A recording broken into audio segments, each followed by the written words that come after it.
Está no ar mais um programa Histórias e Conquistas. Sejam muito bem-vindos. O programa de hoje está sensacional.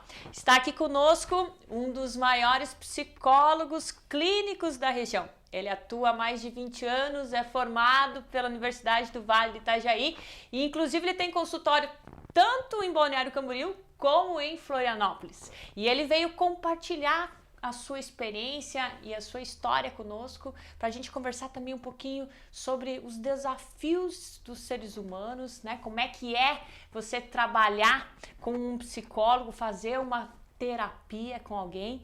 E é isso aí, para você que quer alcançar um objetivo profissional, o programa Histórias e Conquistas está começando. Fique com a gente. O nosso convidado da semana, que veio compartilhar conosco a sua história, a sua experiência profissional, é o José Marques. Zeca. Tudo bem, Larissa? Tudo jóia. Seja muito bem-vindo ao nosso programa. Obrigado. Para mim é uma alegria muito grande ter você aqui, né? Até porque você participou muito da minha vida. Que bom. E eu fico super feliz em tê-lo conosco. Tanto um quanto o outro, os dois participam um pouco da vida do outro, né? É verdade, é verdade. Faz 20 anos então que você está nessa área da psicoterapia clínica? Principalmente da psicoterapia clínica. Uhum. E aí, como é que é? Como é que foi? Você sempre quis ser psicólogo? O que te encantava na psicologia? Eu quis ser muitas coisas, inclusive psicólogo. Uhum. E já fui algumas coisas, mas acabei me fixando mais como psicólogo e venho desenvolvendo esse trabalho principalmente na clínica, né? Por esse tempo e nessa região aqui. Uhum, legal, bacana. Mas você começou, acho que você teve um tempo como fotógrafo e daí depois que você foi para psicologia. É uma longa história, né, que antecede a psicologia e passa também, né, pela fotografia. Mas digamos assim que eu me firmei, né, na psicologia e eu sabia que eu queria fazer a clínica. Eu nunca fui muito, né, atraído por outros segmentos dentro da psicologia, minha paixão já era a clínica. Bacana. Tá, Zé, quais é que são as principais características assim, que você acha importante, né, para o pessoal que quer ser um psicólogo clínico? Né, o que você acha importante, assim, Olha, você... eu acho que são muitas coisas, mas uma das principais é paciência. A gente tem que ser paciente, porque o trabalho clínico ele pode ser muito rápido, ele pode, né, ter um eco muito forte, preciso e claro e novamente assim de um tempo muito curto do cliente, do paciente ou não.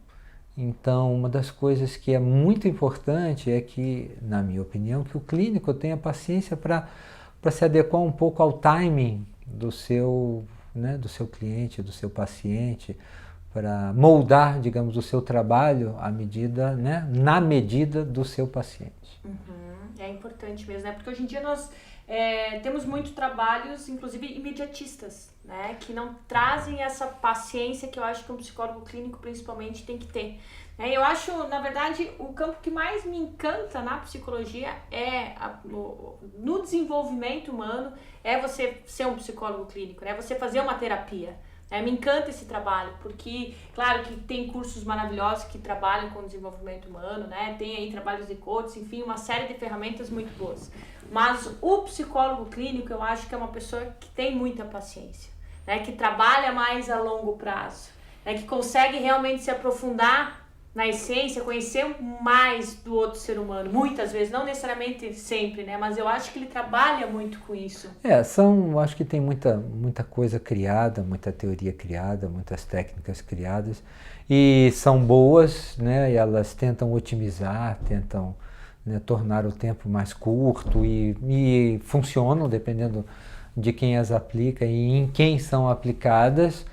E o que eu entendo é assim, é que a paciência é por conta da interrogação que você tem pela frente. Então você não sabe, você pode usar a técnica X que promete ser super rápida e não necessariamente ela vai ser com tal pessoa, né?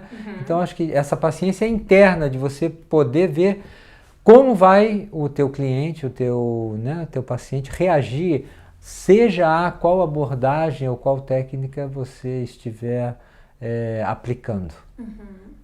Legal. Zeca, quais são os principais desafios que você vê hoje dentro do consultório, né? Quem trabalha assim com clínica, como é que você percebe o paciente chega?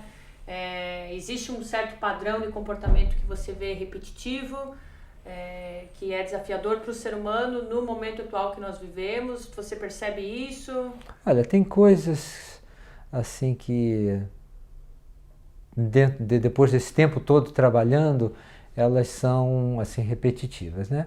Os problemas de família, problemas de relacionamento, queixas como depressão, problemas de ordem alimentar, de sono. Agora, o que eu venho percebendo nos últimos tempos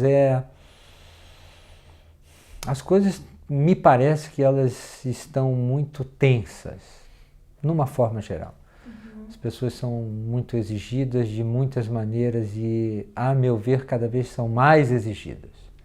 Então, isso vai aumentando a tensão delas de forma geral. São mais exigidas no trabalho, são mais exigidas muitas vezes nos próprios relacionamentos, porque multiplicam suas funções, então tem que se relacionar, tem que trabalhar, tem que dar conta de família, tem que dar conta de si, tem que dar conta de um lazer, você tem que, na verdade, ser bom em tudo, tem uma cobrança de que você otimize e seja bom em tudo. É bem difícil, né?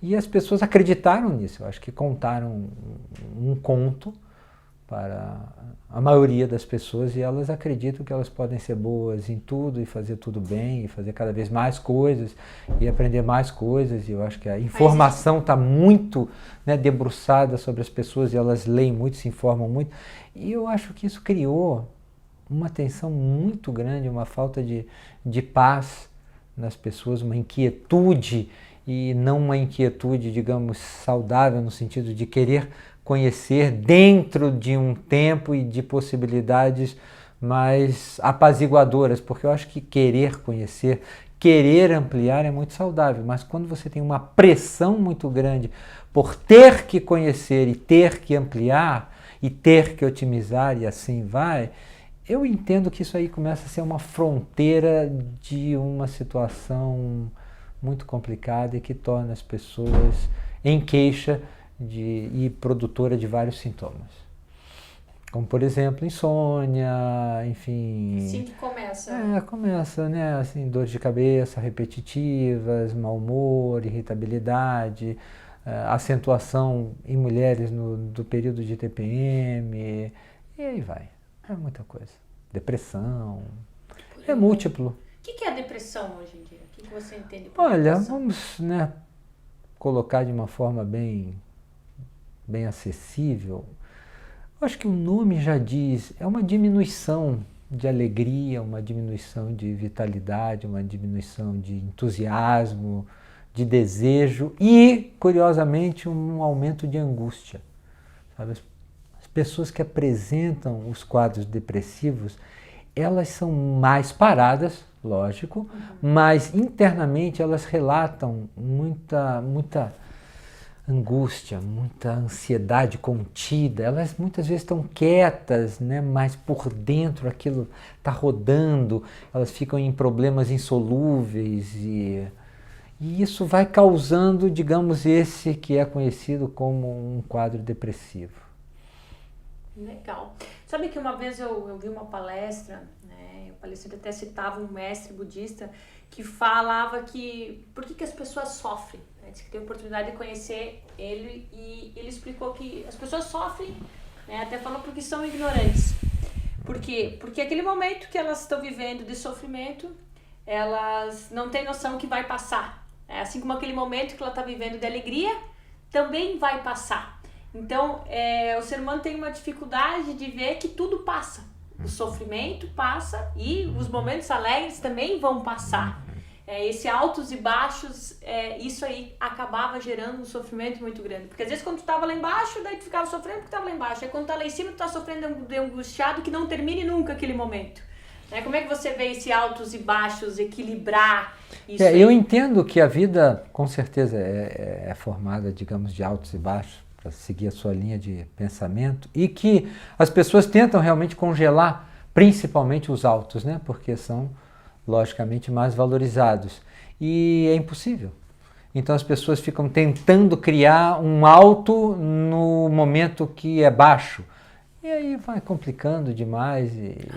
É interessante. Ela acaba se iludindo, às vezes, que está vivendo um momento ela alto. cria uma ilusão, ela usa, né, para manter, digamos, essa ilusão, mão de N coisas. Eu acho que está aí os remédios, são as drogas lícitas e as ilícitas, para tentar criar um contexto, uma situação de prazer orgânica, mental, que na verdade não existem, né? A bebida, então, também, a bebida, cigarros, com certeza, drogas. né? É lícito, mas entra no campo, né, das drogas, não deixa de ser o álcool, com certeza.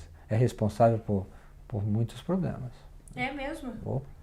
E eu imagino que muitos problemas acabam responsabilizando o álcool também. Com certeza, é porque é um ciclo, vira né? um mecanismo de biofeedback, né? Um influencia um, que influencia o outro, que volta a influenciar esse um. Por exemplo, chega uma pessoa que tem problema com alcoolismo, né? Como é que você trata a abordagem? Olha, tem muitas formas, assim, como eu te disse, eu sempre procuro criar quase como se fosse um programa pessoal para cada cliente.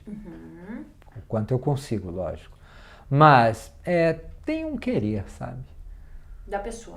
Se não tem o querer, aliás, terapia e muitas outras coisas, né, mas estamos falando de psicoterapia, é fundamentalmente um contexto e uma relação onde tem que ter um querer, na verdade, forte das duas pessoas. O terapeuta tem que verdadeiramente querer atender o seu cliente, e não que seja só um ganha-pão, por exemplo.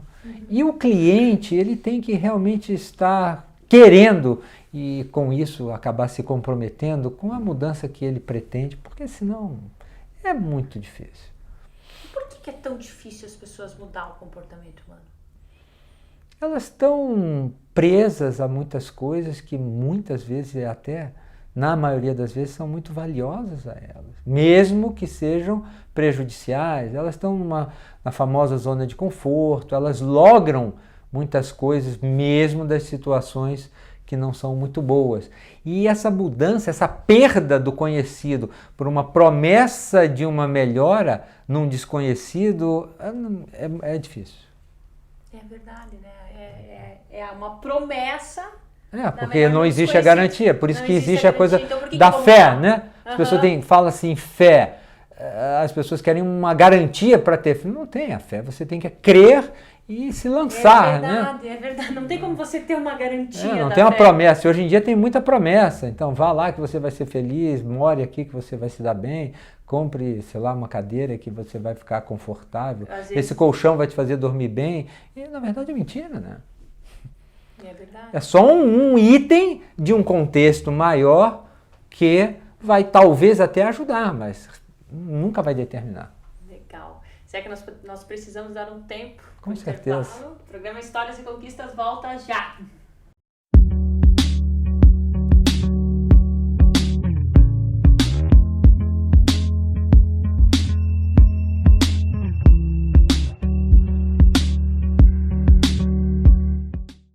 Estamos de volta, programa Histórias e Conquistas, entrevista hoje um grande amigo meu, eu sou muito fã, admiradora dele, psicólogo, José Marques, o Zeca, é isso aí, né, Zeca?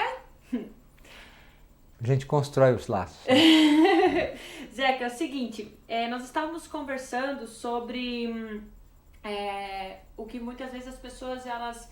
quando estão fazendo uma terapia, estão no processo de terapia, elas percebem a mudança, né? Por que é tão difícil você mudar? Aí você colocou muito bem que as pessoas, elas não querem abrir mão daquele comportamento negativo. Do garantido. Para ir para uma mudança. Para o desconhecido, né? Para uma promessa. Exatamente. Então isso seria talvez um dos motivos mais difíceis para elas. Olha, eu não sei se é o mais difícil, mas com certeza é um motivo muito frequente e repetitivo. As pessoas, eu entendo até que as pessoas, isso seja um reflexo do tanto quanto eu vejo nossa sociedade pautada no materialismo, porque as pessoas tem dificuldade de abrir mão de bens, né? A gente está organizado, na nossa maioria e na maioria das vezes, para consumir, para adquirir bens, e não para se desfazer de bens, a não ser quem negocia com bens, né? Então, se as pessoas vão, né, tendo essa tendência de acumular, e você precisa de um armário maior para botar mais roupas, e uma sapateira maior para botar mais sapatos, e assim vai, né? E você trocar algo que você tem, que é concreto, que é todo um contexto de vida, por algo que você não tem ideia do que seja precisamente, isso já vai de encontro a isso. As doações, você vê que as doações, se você comparar doações e compra, as doações são muito menores. As pessoas doam menos do que compram. Claro. Porque senão girava. Até seria muito bom você poder girar até para o mercado, mas as pessoas não, elas guardam, elas são acumuladoras, elas acreditam, né, que vão precisar daquilo em algum momento, enfim, a gente é um pouco educado para isso, para ter, para o dia que vai precisar, para a situação X, Y. Então eu acho que as pessoas também guardam seus comportamentos de uma forma muito semelhante. Falando um pouquinho agora de emoção e de razão, que eu acho que é uma coisa que você trabalha muito, né, numa psicoterapia. Quando é que existe, claro que vai ser difícil tu me dar uma fórmula, mas eu imagino que tu deva ter uma opinião sobre isso, né, sobre a dificuldade muitas vezes de você tomar, de você saber que você está tomando uma decisão emocional ou uma decisão racional. Quando é que é interessante você levar a emoção, aonde que está a emoção, o seu coração, realmente a sua emoção com relação a um determinado assunto e optar por aquilo, e quando que é bom você ter esse equilíbrio e ir para a razão. Não, aquilo é uma decisão racional. Eu entendo que talvez uma boa fórmula disso acontecer seja estabelecer um diálogo. Consigo mesmo? Com certeza. Então, né, vamos botar nesse binômio aí, emoção-razão. Se você conseguir criar um diálogo saudável, onde as partes apresentem suas demandas, e você conseguir criar algo único, né, uma solução para essas demandas que são diferentes e observações que são distintas, você consegue equacionar e consegue uma forma mais equilibrada de prosseguir. Porque se você pender muito para um lado ou para o outro, eu entendo que cria um desequilíbrio. E a gente não tem a razão à toa e nós não temos emoção à toa. Então as duas são participantes. Existem pessoas que são mais emotivas e existem as pessoas mais racionais. Com certeza, eu acho que existem tendências, né? Você tem a tendência, mas eu entendo que é um desafio de, mesmo assim, você equilibrar. Você tem tendência, ótimo, então você precisa fazer um esforço para preencher o lado que está, digamos, mais vazio, mais enfraquecido. E tem como, por exemplo, a pessoa que é mais racional, né? Como é que ela faz para ser mais emotiva? Existe? Olha, existem técnicas e existe principalmente uma coisa relativamente simples, que é você dar atenção. Né? A atenção da gente, ela, a meu ver, é muito poderosa. Então, quando você começa a dar atenção mais às emoções, não só em você, mas no mundo, nas pessoas, se você começa a preencher como se você estivesse alimentando um arquivo desse campo de emoções que, por exemplo, para você ele é diminuído, ele é pouco construído, né? ele é mal construído, você vai enriquecendo. Então você vai fortalecendo um lado seu que a princípio era diminuído, ou vice-versa. Entende? Então, decidir e organizar a sua atenção para dar crescimento ao campo que tiver mais enfraquecido, para mim é um método bastante interessante. No caso da emoção, e a razão? A mesma coisa. Se você é mais emocional, você começa a dar atenção ao campo da razão. A pessoas que são mais racionais, aos seus momentos mais racionais, a se esforçar mesmo para pensar em situações que você agiria mais por impulso. E aí você vai começar a criar um equilíbrio mais saudável entre um e outro. É bem importante, né? Eu acho que eu entendo que sim, sabe? Eu entendo que sim, porque eu entendo que desse diálogo tem uma decisão final, né? uma instância, digamos, dentro de nós que vai decidir um pouco para onde ir e o que fazer, e tem que ouvir, tem que ser ouvidas as partes, né? Legal. Zeca, teve algum caso clínico teu assim que te chamou a atenção, que você gostou muito? Um em especial não, eu já gostei muito de muitos. Já não gostei de outros, Claro. né? Claro, mas assim, um em especial não. O que me chama muito, o que eu gosto muito é quando a pessoa se aproxima de um estado de uma mistura, como se fosse uma espécie de alegria e ao mesmo tempo como se fosse uma alegria pacífica. Isso é uma coisa muito, muito interessante para mim quando vejo num cliente que ele ficou ao mesmo tempo mais pacífico, mas não um pacífico, digamos, improdutivo ou aquietado só, e ao mesmo tempo alegre, porque a alegria tem uma dinâmica, né? A pessoa alegre, ela tem um movimento. Essa mistura entre uma alegria e uma paz, digamos, né? Uma paz de espírito, é um estado muito, muito gostoso de se ver e quando ele também é fruto do teu trabalho. Uhum. Legal. Com relação às mulheres, assim, você vê algum problema, né, maior que elas passam, né, justamente pelo desafio, né, que se vive, né, a mulher entra no mercado de trabalho, né, tem aí diversos especialistas falando, talvez, do estresse maior que ela tem justamente pela mudança, né, de séculos, né, que agora está sendo feita. Você vê isso de uma forma geral? Como é que você percebe? Um dos grandes problemas das mulheres, a meu ver, são os homens. Né? Diversas formas. O chefe, o namorado, o marido, enfim. Né? O próprio filho. É uma relação complicada, né? Lógico, estamos botando foco nas mulheres por causa da sua pergunta. É uma relação muito delicada entre os gêneros, né?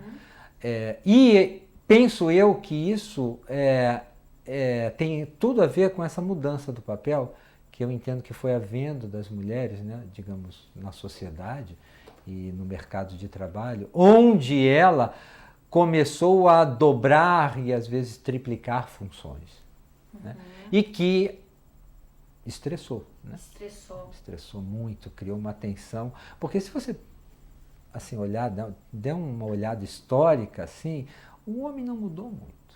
Não, e agora é um desafio também. Dizem desse homem um pouco feminino que cuida em casa e tal, mas não é tanto, percentualmente ainda não é tanto. Esse homem que inverteu ou abrandou não é tanto. Ainda o grosso do homem continua sendo, né, mais machista, continua saindo de casa para trabalhar, continua preocupado com as conquistas materiais e secundariamente preocupado, digamos, com a família.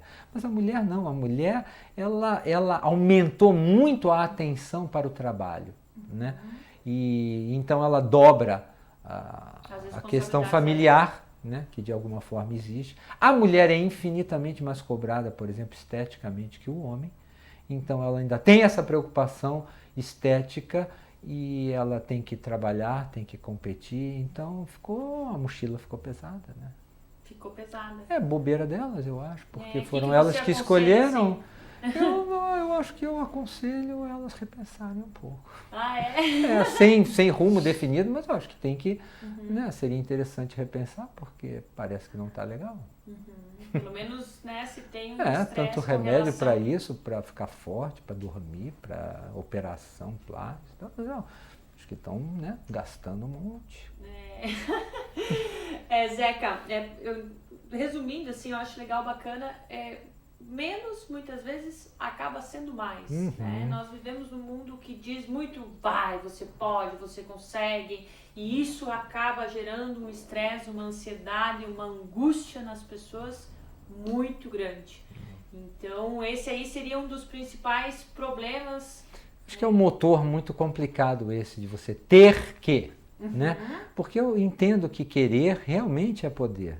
Mas, dependendo do que você quer, você se complica muito, né? Dependendo do que é incutido a você, que você tem que querer, porque tem, digamos assim, eu acho que tem o querer genuíno. Esse é meio delicado da gente identificar muitas vezes na gente. A gente tem que prestar bastante atenção, acho que a gente tem que se aquietar, a gente tem que refletir, a gente tem que investir em se ouvir, de alguma forma, em se conhecer, esse processo de se conhecer. Claro. Agora, ele existe. Claro. A meu ver, ele é fato, ele é concreto. Mas é muito mais fácil as pessoas importarem um querer que está sendo vendido, que, né, a sociedade te dá, que o grupo que você anda te dá, e aí você toma aquilo como seu e entra num caminho muito complicado. E de sofrimento. E de sofrimento. Com certeza. Com certeza é um dos motivos de por que as pessoas sofrem bastante, entendo eu, que é um descaminho no querer. Com certeza. Interessante. Zeca, quero agradecer a sua participação. Nós temos uma lembrancinha querida, aqui no programa que legal, Histórias e obrigado. Conquistas. Adoro canecas. É? Né? Então tá, eu quero deixar... agradecer, estou muito feliz com a sua presença, que bom que você está aqui, que bom que você veio, né? Obrigado. Enfim, no programa. Obrigado. E é isso aí. E que seja útil, né? Para todos. Certeza. Você quer deixar uma palavra para o telespectador, telefone, e-mail? Não, eu fico grato de poder estar aqui, para quem me assistir, que bom, espero que goste, né? Espero que sirvam minhas palavras para essas pessoas, né? A meu ver, espero que as pessoas percebam que são palavras verdadeiras que eu vivo, que eu me empenho, me esforço no meu dia a dia, e isso foi resultado de muitos anos de vida. E espero que as pessoas busquem coisas boas para elas, porque a vida pode ser boa. Legal, show de bola. Pessoal, quero fazer um agradecimento especial também às lojas Atrativa, que fica aqui na Oswaldo Reis, 1540. Um beijão aí para toda a turma, obrigada a Gislaine, a todo o pessoal pelo carinho, pela recepção. Venham conhecer, nós temos móveis lindos aqui. E é isso aí, né? Finalizando hoje, então, mais um programa Histórias e Conquistas. Semana que vem tem mais. Fique com a gente. Uma ótima semana para vocês.